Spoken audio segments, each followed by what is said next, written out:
Hello guys, back to my channel miss চুম্পাস ব্লগে সবাইকে ওয়েলকাম। তো গাইজ, তোমরা কেমন আছো? আশা করি ভালো আছো। আমিও খুব ভালো আছি। তো আজকে আমরা এক জায়গায় যাব, কিন্তু কোথায় যাব সেটাই তোমরা দেখো।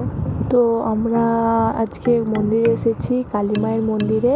তো মন্দিরে যেহেতু এখনও পুজো হচ্ছে না, তার জন্য আমরা এক আটচালাতে বসে আছি। ওটাও একটা মন্দির, সামনে শীতলা মন্দির আছে।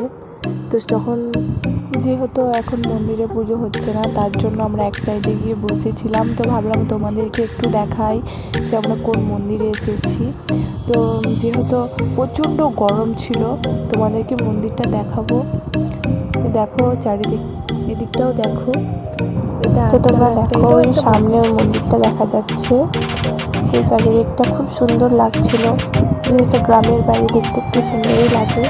অনেক পুরনো বাড়িতেও খুব সুন্দর লাগছে দেখতে। সাইডে পুকুরও ছিল, খুব সুন্দর দেখাচ্ছিল। যে এদিকটায় পুকুর আছে, তো এদিকের পুকুরটা খুব সুন্দর লাগছিল দেখতে। আর এদিকে মন্দিরটাকে তোমাদেরকে বললাম আগেই। তো গাছটাতে অনেক ফুল ফুটেছিল, খুব সুন্দর লাগছিল জবা ফুল দেখতে। তার জন্যই মনে হলো তোমাদেরকে একটু শেয়ার করি। যে এখানে মায়ের পুজো শুরু হয়ে গেছে, তার জন্য বেশি ভিডিও করতে পারছিলাম না, অল্প ভিডিও করেছি। এখানে মায়ের পুজো হচ্ছে, এখানে শিব ঠাকুরও আছে। যেহেতু ভিতরে পুজো হচ্ছে, তো বাইরে থেকে ভিডিও করেছি, বোঝা যাচ্ছে না এতটা।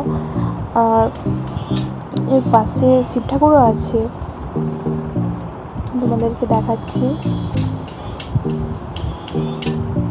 তো এখানে শিব ঠাকুরটাও আছে, খুব সুন্দর লাগছিল শিব ঠাকুরটা দেখতে। তো বেশ আমরা বাড়ি চলে এসেছি, একজনের সাথে আলাপ করাবো। এ হলো আমার দাদা ভাই,